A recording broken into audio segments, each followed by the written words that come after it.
Hello नमस्कार दोस्तों। मैं आप सभी का बीएल प्रजापत अपने यूट्यूब चैनल बीएल ज्योग्राफी मस्ती पर आप सभी का तहे दिल से स्वागत करता हूं।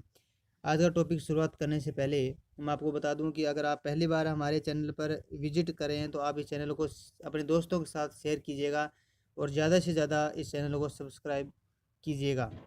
सबसे पहले एक मोटिवेशन स्पीच के साथ आज का हमारा जो टॉपिक है उसकी शुरुआत करते हैं। चलता रहूँगा पथ पर, चलने में माहिर बन जाऊँगा, या तो मंजिल मिल जाएगी या अच्छा मुसाफिर बन जाऊँगा। चलता रहूँगा पथ पर, चलने में माहिर बन जाऊँगा, या तो मंजिल या फिर अच्छा मुसाफिर बन जाऊँगा। तो सभी को एक बार पुनः मेरी ओर से राम राम। और हम आज का जो टॉपिक हम लोग शुरुआत करते हैं। देखिए, सबसे पहले हम लोग देखते हैं कि राजस्थान में परिवहन यानी परिवहन की हम लोग अगर डेफिनेशन देखें तो यानी परिवहन उस विधि को कहते हैं जो कि व्यक्ति, वस्तुओं और संदेश को एक स्थान से दूसरे स्थान तक पहुंचाने का जो कार्य किया जाता है उसे हम लोग क्या कहते हैं? परिवहन कहते हैं। क्या कहते हैं? परिवहन कहते हैं। यानी परिवहन उस विधि को कहा जाता है, परिवहन उस विधि को कहा जाता है जिसके द्वारा हम माल को एक स्थान से दूसरे स्थान तक पहुंचाने का जो कार्य किया जाता है माल को, उसको हम क्या कहते हैं? परिवहन कहते हैं साहब। क्या कहते हैं? परिवहन कहते हैं। एक बार पुनः, परिवहन उस विधि को कहा जाता है, परिवहन उस विधि को कहा जाता है जिसके द्वारा हम लोग किसी संदेश या किसी माल को एक स्थान से दूसरे स्थान तक पहुंचाने का जो कार्य किया जाता है उसे हम लोग क्या कहते हैं? परिवहन कहते हैं। आइए अब लोग हम लोग देखते हैं परिवहन के साधनों का वर्गीकरण। परिवहन के साधनों का वर्गीकरण। देखिए मित्रों, परिवहन का जो साधन है इसको हम लोग 3 भागों में इसको हम लोग बांटते हैं। स्थल परिवहन, वायु परिवहन और जल परिवहन। कितने भागों में इसको बांटते हैं हम लोग? 3 भागों में हम लोग बांटते हैं। स्थल परिवहन, वायु परिवहन और जल परिवहन। तो परिवहन के साधनों का वर्गीकरण हम लोग देखें तो इसको मुख्यतः 3 भागों में इसको विभाजित किया गया है। स्थल परिवहन, वायु परिवहन और जल परिवहन। तो आप लोगों को समझ में आ गया होगा कि जो परिवहन के साधनों का जो वर्गीकरण है मित्रों वह 3 प्रकार से किया गया है। स्थल परिवहन और वायु परिवहन और जल परिवहन। इसके बाद हम लोग देखें तो स्थल परिवहन है उसको भी पुनः 3 भागों में इसे विभाजित किया गया है। यानी स्थल परिवहन की हम लोग बात करें तो सड़क परिवहन, रेल परिवहन, पाइपलाइन परिवहन। इसके बाद हम लोग देखें वायु परिवहन को, तो वायु परिवहन को भी मित्रों 2 भागों में विभाजित किया गया है। जैसे घरेलू प्रकार का वायु परिवहन, अंतर्राष्ट्रीय प्रकार का वायु परिवहन और नंबर 3 आता है मित्रों जल परिवहन। राजस्थान के संदर्भ में अगर देखा जाए तो जल परिवहन नहीं पाया जाता है। तो जल परिवहन को हम लोग भी 2 भागों में इसे विभाजित कर सकते हैं, जैसे आंतरिक और महासागरीय प्रकार का जल परिवहन। तो आप लोगों को समझ में आ गया होगा कि ये है मित्रों जो परिवहन का हम लोगों ने वर्गीकरण किया कि परिवहन का वर्गीकरण 3 भागों में किया जाता है, जैसे स्थल परिवहन, वायु परिवहन और जल परिवहन। स्थल परिवहन को हम लोग पुनः 3 भागों में इसे विभाजित करते हैं, सड़क परिवहन, रेल परिवहन, पाइपलाइन परिवहन। इसी तरह से वायु परिवहन को भी हम लोग 2 भागों में इसे विभाजित करते हैं, घरेलू प्रकार का वायु परिवहन, अंतर्राष्ट्रीय प्रकार का वायु परिवहन यानी एक देश से दूसरे देश का जो वायु परिवहन होता है। और इसी तरह से हम लोग देखें तीसरा जो होता है मित्रों जल परिवहन, उसे आंतरिक व महासागरीय प्रकार से हम लोग बांट सकते हैं इसको। सबसे पहले हम लोग देखेंगे सड़क परिवहन के बारे में चर्चा करेंगे।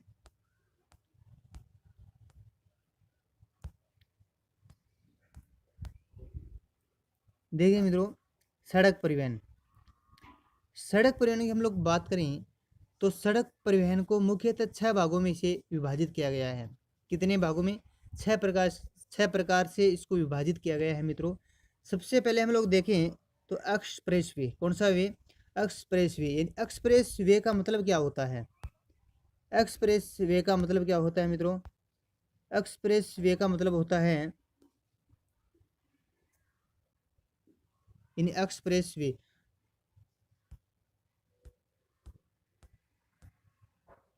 एक्सप्रेस वे यानी वे, मतलब वे परिवहन यानी वे राष्ट्रीय वे राजमार्ग जो यातायात के साधनों को दबाव को कम करने के लिए जिनको 6/8 लाइन में चेंज कर दिया जाता है, उसे एक्सप्रेस वे की श्रेणी में रखा जाता है। नंबर 2 होता है मित्रों राष्ट्रीय राजमार्ग। नंबर 3 हम लोग बात करें तो राज्य राजमार्ग। नंबर 4 है मुख्य जिला सड़कें। नंबर 5 है अन्य सड़कें। और नंबर 6 है ग्रामीण सड़कें।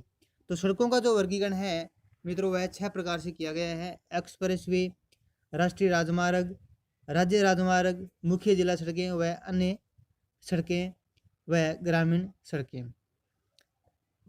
सबसे पहले हम लोग देखेंगे, ये मैंने नोट लगा के एक यहाँ पर लिखा हुआ है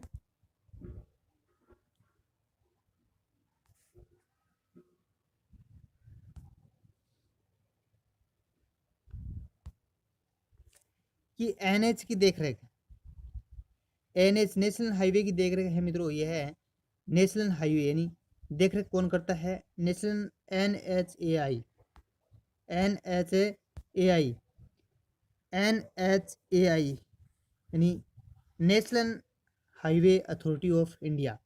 तो NHAI की फुल फॉर्म क्या होती है? National highway authority of India. इसी प्रकार से हम लोग देखें कि SS यानी स्टेट हाईवे की देखरेख कौन करता है? राज्य सरकार। कौन करता है मित्रों? राज्य सरकार।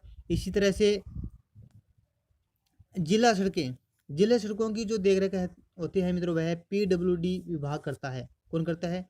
PWD विभाग करता है। इसी तरह से हम लोग देखें ग्रामीण सड़कों की, तो ग्रामीण सड़कों की जो देखरेख है मित्रों वह ग्राम पंचायत के द्वारा की जाती है। एक बार पुनः हम लोग देखें कि NH की देखरेख किसके द्वारा की जाती है? NH की देखरेख की जाती है मित्रों NHAI के द्वारा। किसके द्वारा? NHAI के द्वारा, जिसकी फुल फॉर्म होती है national highway authority of India. National highway authority of India. इसी तरह से हम लोग देखें SS की देखरेख, SS की देखरेख है मित्रों स्टेट हाईवे की राज्य सरकार के द्वारा की जाती है। किसके द्वारा? राज्य सरकार के द्वारा की जाती है। जिला सड़कें की देखरेख होती है मित्रों यह PWD विभाग के द्वारा की जाती है। इसी तरह से ग्रामीण सड़कें, इसकी देखरेख होती है मित्रों यह ग्राम पंचायत के द्वारा की जाती है। तो आपको ये याद हो गया होगा कि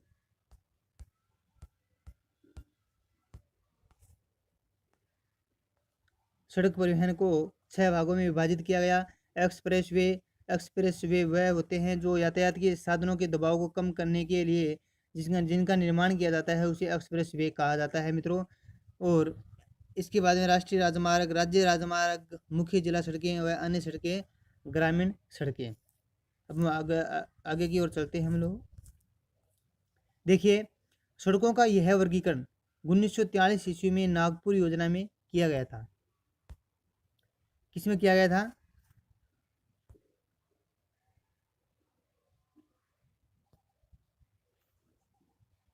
1943 में नागपुर योजना के तहत इसका वर्गीकरण किया गया था मित्रों। और जिसका संबंध किससे था? सड़कों के आधुनिकीकरण से था। किससे था? सड़कों के आधुनिकीकरण से था। तो सड़कों का यह वर्गीकरण 1943 ईस्वी में नागपुर योजना में किया गया, जिसका संबंध किससे था मित्रों? सड़कों के आधुनिकीकरण से था। इसके बाद हम लोग देखें कि भारत के संदर्भ में हम लोग देखें कि सड़क परिवहन कुल परिवहन का 83% है। यानी सड़क परिवहन की हम लोग बात करें तो कितना है मित्रों? यानी 83% है।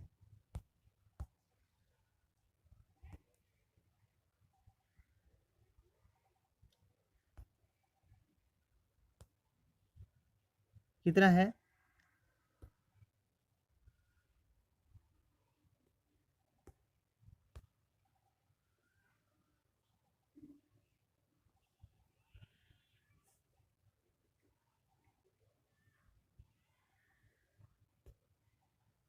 कितना है मित्रों? 83%।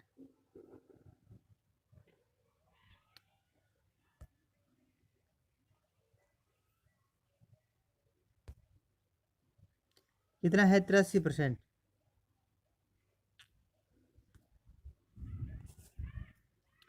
कितना है? 83% है। इसी क्रम में हम लोग देखें कि रेल परिवहन का है जो कुल परिवहन का 9% है मित्रों। कितना? 9% है। 9% आप लोगों को यहाँ दिख रहा है। तो भारत के संदर्भ में हम लोग बात करें सड़क परिवहन का है मित्रों, वह है 83%। और इसी तरह से हम लोग देखें कि रेल परिवहन का कुल परिवहन का कितना परसेंट है?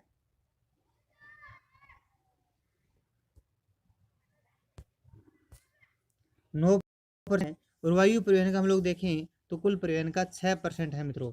इसी तरह से जल परिवहन का कुल परिवहन का कितना है?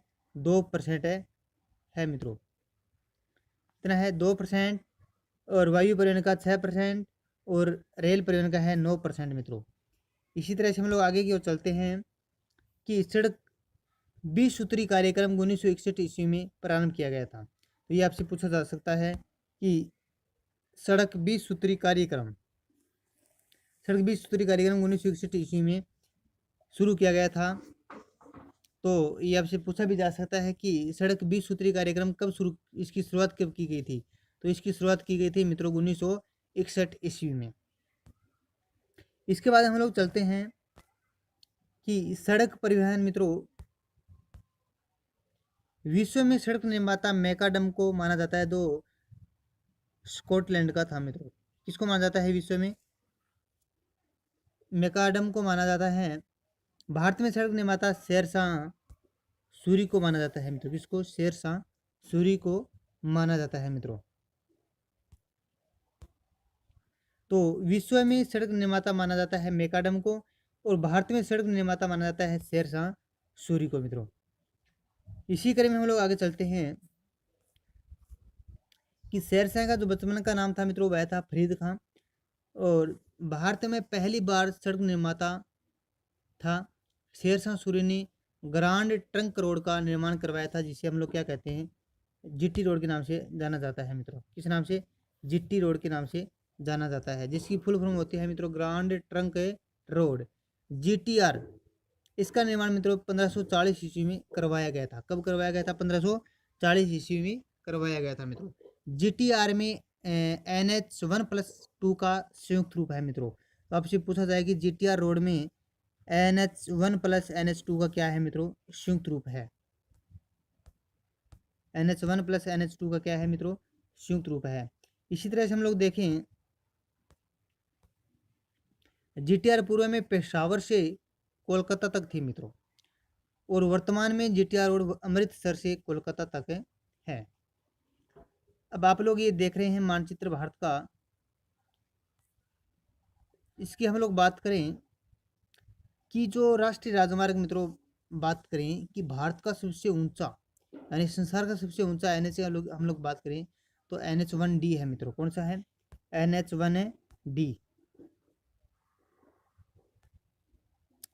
NH1D संसार का सबसे ऊंचा राष्ट्रीय राजमार्ग कौन सा होता है? NH1D। आपको ध्यान में रखना है मित्रों, NH1D संसार का सबसे ऊंचा ये है मित्रों राष्ट्रीय राजमार्ग है।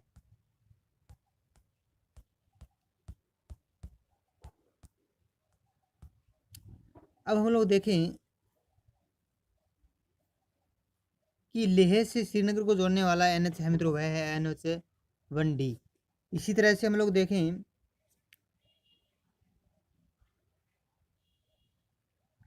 कि श्रीनगर से आपको अमृतसर आना है तो आप किसका प्रयोग करोगे? NH1A का प्रयोग करोगे मित्रों। किसका प्रयोग करोगे? NH1 का प्रयोग करोगे। यानी श्रीनगर से आपको आना है अमृतसर तो आप NH1A का प्रयोग करोगे, NH1A का प्रयोग करोगे। इसी तरह से आपको आना है अमृतसर से दिल्ली तो आप किसका प्रयोग करोगे? NH1 का, NH1 वन का प्रयोग करोगे मित्रों आप। तो आप लोगों को लेह से श्रीनगर जाना है तो आप NH1D का प्रयोग करोगे जो संसार का सबसे ऊंचा है मित्रों। और श्रीनगर से आपको आना है अमृतसर तो आप NH1 का प्रयोग करोगे, 1A का प्रयोग करोगे। और अमृतसर से आपको आना है मित्रों दिल्ली तो आप किसका प्रयोग करोगे, NH1 का प्रयोग करोगे मित्रों। इसी तरह से हम लोग बात करें कि दिल्ली से आपको आना है कहाँ पर, मुंबई। दिल्ली से आपको आना है मुंबई तो आप लोगों को NH8 से होकर आप लोग मुंबई आओगे। और मुंबई से आपको जाना है मित्रों चेन्नई, ये पुराने वाले नंबर है मित्रों, तो NH4 का प्रयोग करोगे। और आपको चेन्नई से कोलकाता जाना है तो मित्रों आप लोग किसका प्रयोग करोगे, कोलकाता का प्रयोग करोगे। इसी तरह से आप लोग कोलकाता से दिल्ली जाना है तो NH2 का प्रयोग करोगे मित्रों। देखिए वर्तमान NH8 का जो न्यू नंबर है मित्रों वह है 48/58, 48/58। तो यानी आप दिल्ली से मुंबई तक, दिल्ली से लेकर चेन्नई तक आप लोगों को आना है तो मित्रों वह होगा NH48। इसी तरह से चेन्नई से आप लोगों को जाना है कोलकाता तो यह NH होगा मित्रों, न्यू नंबर होगा 16। इसी तरह से कोलकाता से आपको जाना है दिल्ली तो इसका न्यू नंबर होगा मित्रों NH19। पुराने वाला नंबर हो गया मित्रों इसका NH2।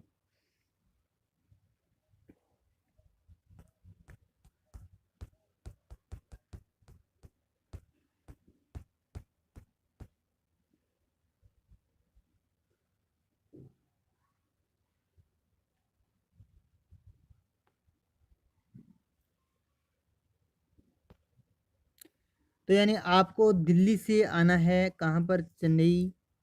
और चेन्नई से आप दिल्ली से आपको आना है मुंबई, मुंबई से आपको आना है चेन्नई, चेन्नई से आपको आना है कोलकाता, कोलकाता से आपको जाना है दिल्ली।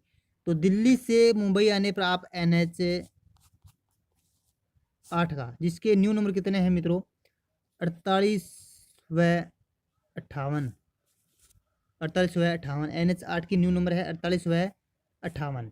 यानी दिल्ली से आपको चेन्नई आना है तो आप किसका प्रयोग करोगे, NH48 का प्रयोग करोगे। राजस्थान के संदर्भ में हम लोग देखें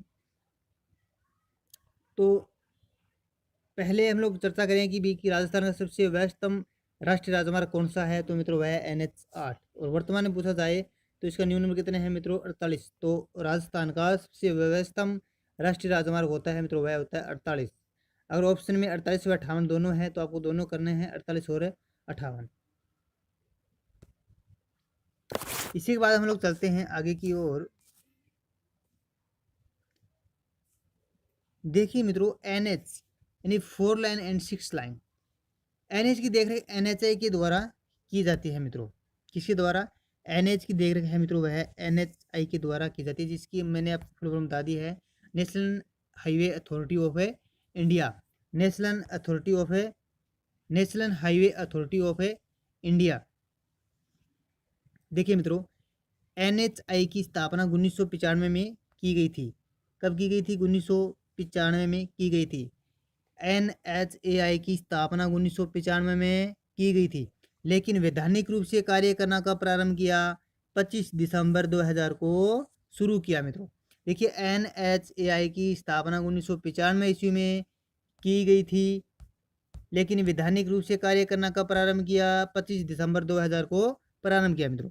देखिए NHAI national highway authority of India, जिसकी स्थापना 1995 में की गई थी, लेकिन वैधानिक रूप से इसने कार्य प्रारंभ करना कब शुरू किया, 25 दिसंबर 2000 को शुरू किया। कब किया मित्रों, 25 दिसंबर 2000 को शुरू किया। अब आप लोगों को ये पूछा जाए कि NHAI का हेड क्वार्टर कहाँ है मित्रों, NHAI का हेड क्वार्टर कहाँ है, तो आप लोग कहाँ बताओगे, दिल्ली। कहाँ है मित्रों, दिल्ली में इसका हेड क्वार्टर है, दिल्ली। तो आप लोगों को ये पता चल गया होगा कि NH की देखरेख NHAI के द्वारा की जाती है, जिसकी फुल फॉर्म होती है national highway authority of India. देखिए national highway authority of India की स्थापना 1995 ईस्वी में की गई थी, लेकिन वैधानिक रूप से कार्य करना भाई कब शुरू किया, 25 दिसंबर 2000 को शुरू किया। अब देखिए NHAI की हेडक्वार्टर कहाँ है भाई, देखिए NHAI का हेडक्वार्टर है मित्रों, वह है दिल्ली। कहाँ पर है? दिल्ली के अंदर है। अब अब हम लोग देखेंगे कि भी NHAI का उद्देश्य क्या क्या है मित्रों। देखिए NHAI के उद्देश्य है मित्रों, चर्चा करें हम लोग। देखिएगा NHAI के उद्देश्य NH बनाना, 2 लाइन है उनको यानी 4 लेन में बदलना, 4 लेन है उनको 6 लेन में बदलना, जो NH पूर्ण नहीं है उन्हें पूर्ण करवाना, गांव को NH से लिंक करवाना, यह NHAI के उद्देश्य थे मित्रों। क्या क्या उद्देश्य थे कि जो NH बनाना, 2 लाइन के NH को 4 लाइन में बदलना, 4 लाइन के NH को 6 लाइन में बदलना, जो NH पूर्ण नहीं है उन्हें पूर्ण करवाना, और गांव को NH से लिंक करवाना मित्रों। तो यह है NHAI के उद्देश्य मित्रों। अब हम लोग आगे आगे चलते हैं मित्रों। देखिए मित्रों, यह है हमारा NHAI के दिए गए उद्देश्य की पूर्ति 4 चरणों में NHAI के द्वारा की गई थी।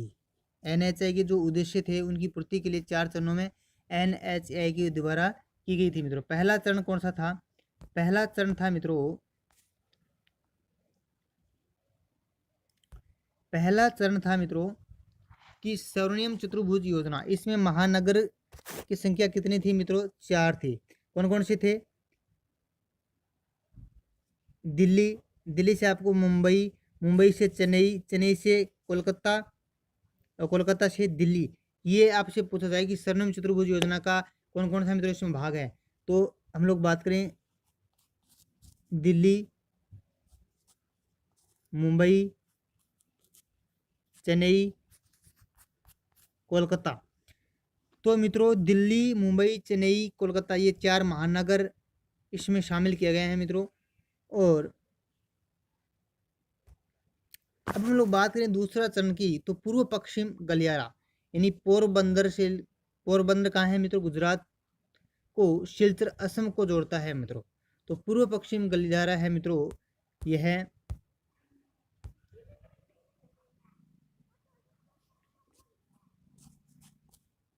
गुजरात से, गुजरात को सिलचर, सिलचर असम, असम को जोड़ता है मित्रों। तो क्या हुआ कि जो पूर्व पश्चिम गलियारा है मित्रों, यह पोरबंदर गुजरात को सिलचर असम को जोड़ता है मित्रों। इसी प्रकार तीसरा जो चरण था मित्रों, उत्तर दक्षिण गलियारा, जो श्रीनगर को कन्याकुमारी तक जोड़ता है मित्रों। श्रीनगर से कन्याकुमारी तक जोड़ता है मित्रों। और चौथा चरण क्या था मित्रों? प्रधानमंत्री भारत सड़क जोड़ो योजना। शुरू 2004 में महाराष्ट्र पुणे, प्रधानमंत्री कौन थे उसमें? अटल बिहारी वाजपेयी। और इसका मुख्य उद्देश्य था मित्रों राजधानियों को जोड़ना। अगर आप हमारे टेलीग्राम से जुड़ना चाहते हो तो ये हमारे टेलीग्राम का लिंक है मित्रों, बनवारी लाल जी के। इसी प्रकार से हम लोग देखेंगे कि ये मैंने यहाँ पर लिखा भी है,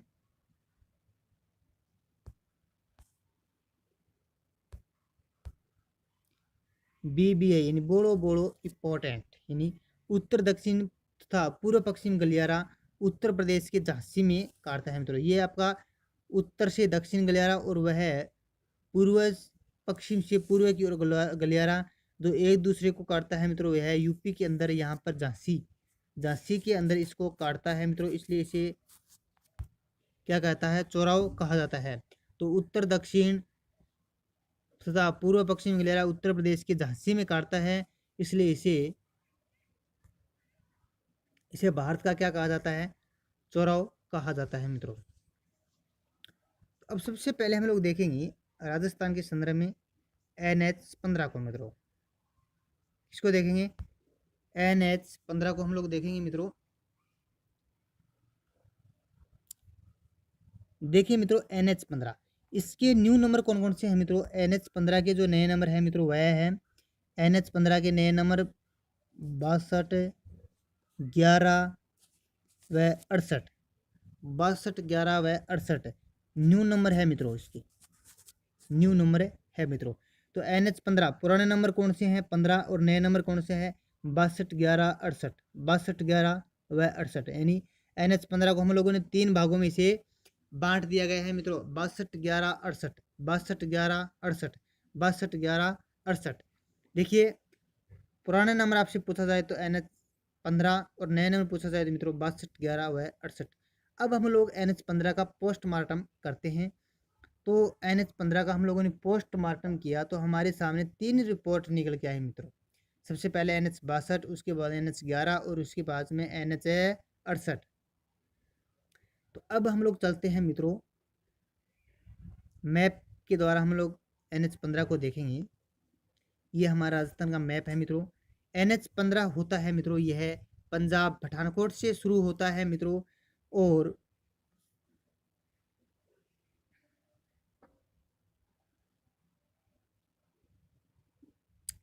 पठानकोट से ये शुरू होता है NH15, जो यहाँ से शुरू होने के बाद गंगानगर, हनुमानगढ़, बीकानेर, जोधपुर, जैसलमेर, बाड़मेर, जालौर होता हुआ मित्रों यह गुजरात के कांडला तक ये जाता था मित्रों। NH15 तो यह है पुराना रूट मित्रों। NH15 को जो कहाँ से शुरू होता था मित्रों, यह पंजाब पठानकोट से शुरू होता था, गंगानगर, हनुमानगढ़, बीकानेर, जैसलमेर, जोधपुर, बाड़मेर और जालौर से होता हुआ मित्रों यह गुजरात के कांडला बंदरगाह तक यह जाता था मित्रों। इसकी एक खासियत बात यह थी मित्रों कि यह रेड क्लिफ रेखा के समानांतर गुजरता था मित्रों।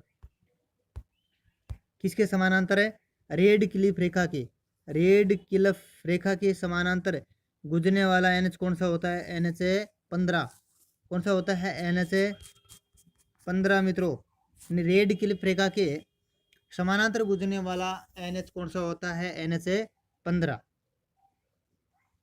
अब हम लोग NH15 का पोस्टमार्टम करते हैं।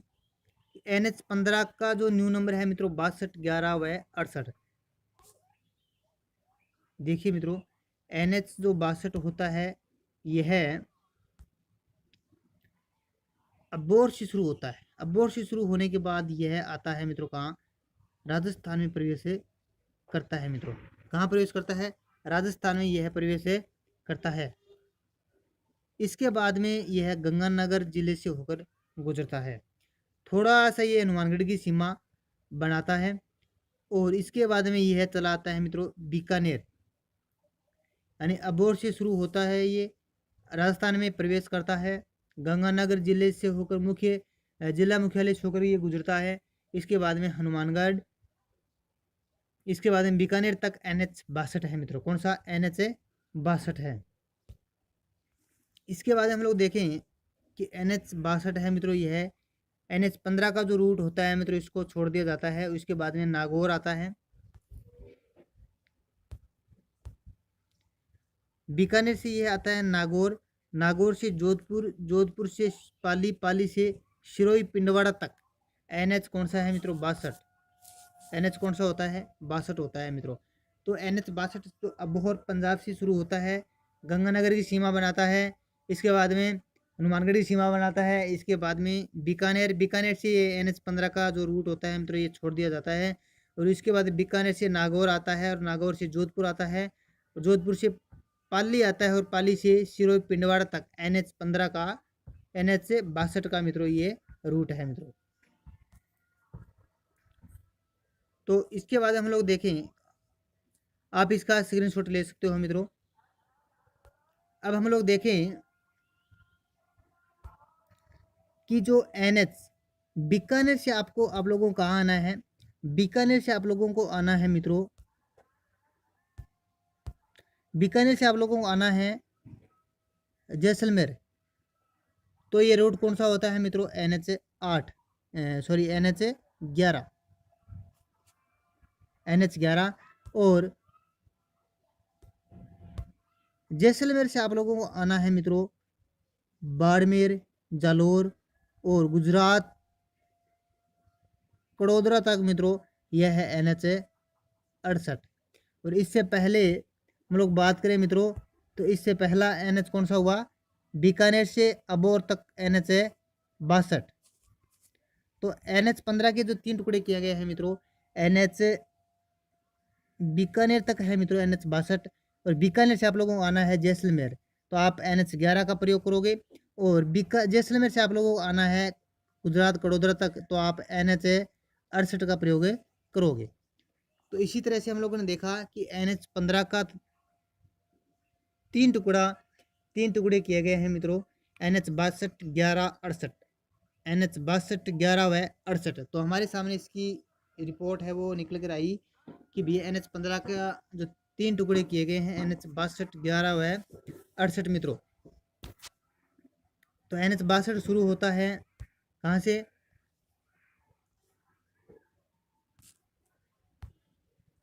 अबोर पंजाब से शुरू होता है, गंगानगर, हनुमानगढ़ और इसी तरह से बीकानेर तक ये आता है। तो इसके बाद NH15 का जो रूट है ये छोड़ जाता है। इसके बाद में यह आता है बीकानेर से जैसलमेर तक NH11, और जैसलमेर से आप लोगों को आना है कुआदरा गुजरात तक, तो यह NH68 होगा मित्रों। और NH62 बीकानेर से नागौर, नागौर से जोधपुर, जोधपुर से पाली और सिरोही पिंडवाड़ा तक NH62 होता है मित्रों। तो ये है मित्रों NH62, जिसके तीन टुकड़े किए गए NH62, 11 व 68। आप इस मैप का स्क्रीनशॉट आप ले सकते हो मित्रों।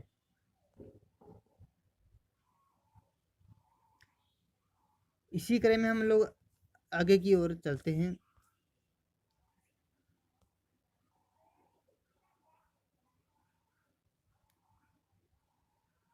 ये आप लोग देख रहे होंगे कि NH15 के नए टुकड़े NH68, 11 व 62 हैं, जो रेड क्लिप रेखा के समानांतर है मित्रों। रेड क्लिप रेखा के समानांतर गुजरता है, जो पठानकोट पंजाब से शुरू होता था और कांडला तक ये जाता था मित्रों। जो मैंने अभी मैं ये जो निशान लगा रहा हूँ, इसका मतलब है कि ये NH15 है मित्रों, ये है जिला मुख्यालय से होकर गुजरता है मित्रों। गंगानगर, बीकानेर, जैसलमेर, 62। तो मैंने ये चार निशान यहाँ पर लगाए हैं, इसका आप मतलब समझ चुके होंगे कि भाई ये जो NH15 है ये चार जिला मुख्यालय से होकर गुजरता है मित्रों। जिला मुख्यालय कौन कौन से हो गए मित्रों? गंगानगर जिला मुख्यालय, बीकानेर जिला मुख्यालय, जैसलमेर जिला मुख्यालय और बाड़मेर जिला मुख्यालय से होकर गुजरता है मित्रों। और 7 जिलों से होकर ये गुजरता है।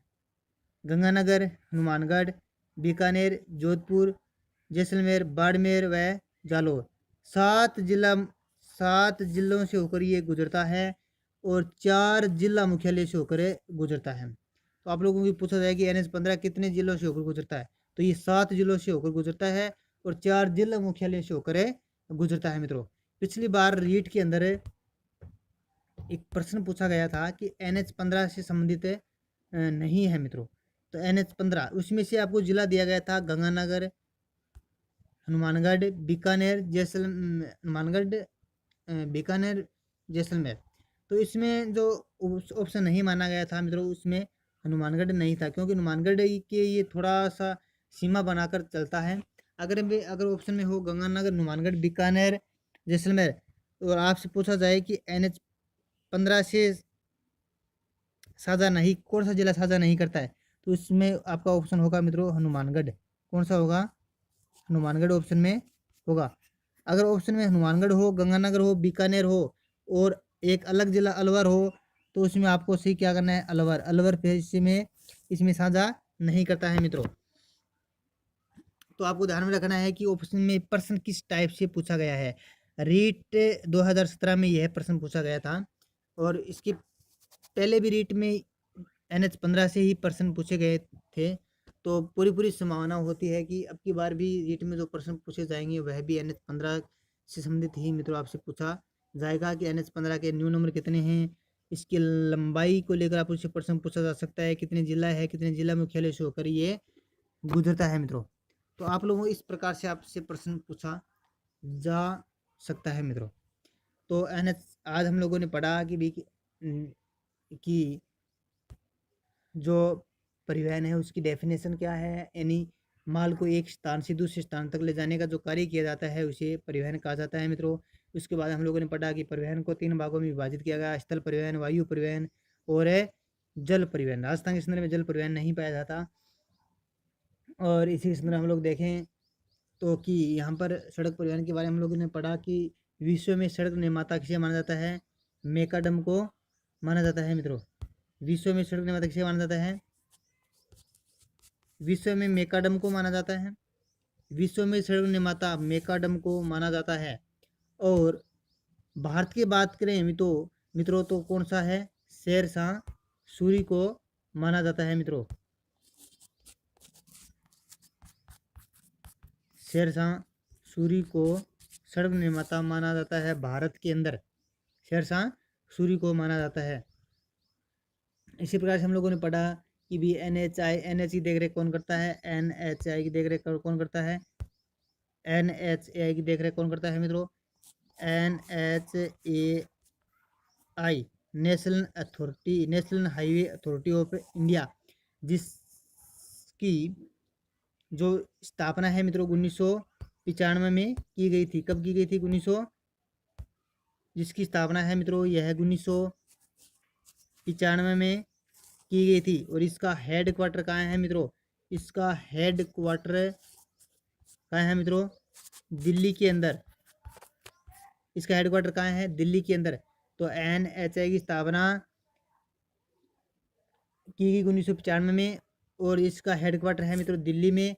आपसे पूछा जाए कि NHAI ने वैधानिक रूप से कार्य प्रारंभ करना कब शुरू किया, तो कब किया, 25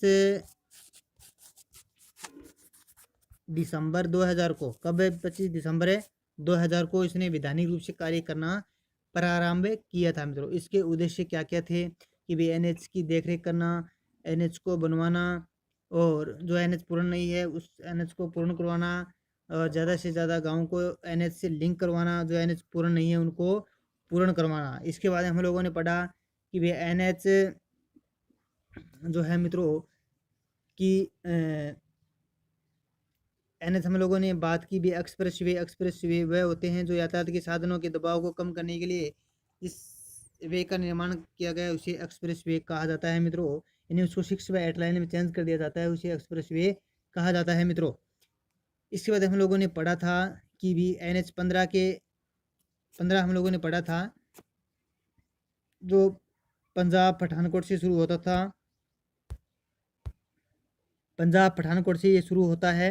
आप लोग देख रहे होंगे यहाँ पर फिर राजस्थान में प्रवेश करता है और धमाकेदार एंट्री करता है मित्र राजस्थान के अंदर। यहाँ गंगानगर, हनुमानगढ़, बीकानेर, जोधपुर, जैसलमेर वाया होता हुआ बाड़मेर जालौर होता हुआ ये गुजरात तक चला जाता था मित्रों।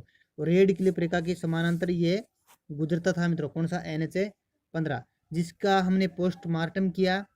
पोस्टमार्टम करने के बाद हमारे सामने इसकी 3 रिपोर्टें आई कि NH 15 के नए नंबर है मित्रों NH 62, 11 व 68। इसके न्यू नंबर है मित्रों NH 62, 11 व 68। NH 62 था मित्रों अब और पंजाब से लेकर बीकानेर तक, और बीकानेर से आपको जाना था जैसलमेर, तो आप NH 11 का प्रयोग करोगे।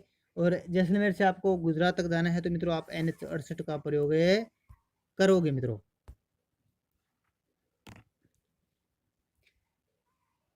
इसी प्रकार से हमने पढ़ा था NH 62 जो है मित्रों ये है NH 15 का जो रूट छोड़ जाता है बीकानेर से नागौर आता है, नागौर से जोधपुर, जोधपुर से पाली, और पाली के बाद मित्रों ये सिरोही की पिंडवाड़ा तक ये जाता है NH 62। तो NH हम लोग कह सकते हैं कि NH 62 के जो NH 15 के जो टुकड़े थे मित्रों, मैं एक बार मैप में आपको मैं बना देता हूँ कि पंजाब अबोर से पंजाब नहीं बीकानेर तक आपको आना है तो NH 62 होगा। बीकानेर से आपको आना है जैसलमेर तो NH 11 होगा मित्रों, NH 11, NH 62। इसी तरह से जैसलमेर से गुजरात तक मित्रों NH 68 होगा। बीकानेर से NH 62 है, यह अपना रूट छोड़ देता है, और यह नागौर से जोधपुर, जोधपुर से पाली से सिरोही पिंडवाड़ा तक ये जाता है मित्रों। तो ये है आपका NH 15 जिसके 3 टुकड़े किए गए थे मित्रों। तो धन्यवाद मित्रों। अगर आपको ये वीडियो पसंद आए तो आप ज़्यादा से ज़्यादा इस चैनल को शेयर करें अपने दोस्तों के साथ। और पहली बार अगर आप इस चैनल में विजिट कर रहे हैं मित्रों, तो आप इस चैनल को लाइक करें। अगर आपको नहीं पसंद आए तो इस चैनल को आप अनलाइक करें, और ज़्यादा से ज़्यादा इस चैनल को मित्रों आप सब्सक्राइब करें। और तब तक आप बने रहे हमारे यूट्यूब चैनल BL ज्योग्राफी मस्ती पर। हम लोग मिलते हैं अगले एपिसोड में। जब तक जय हिंद, जय भारत।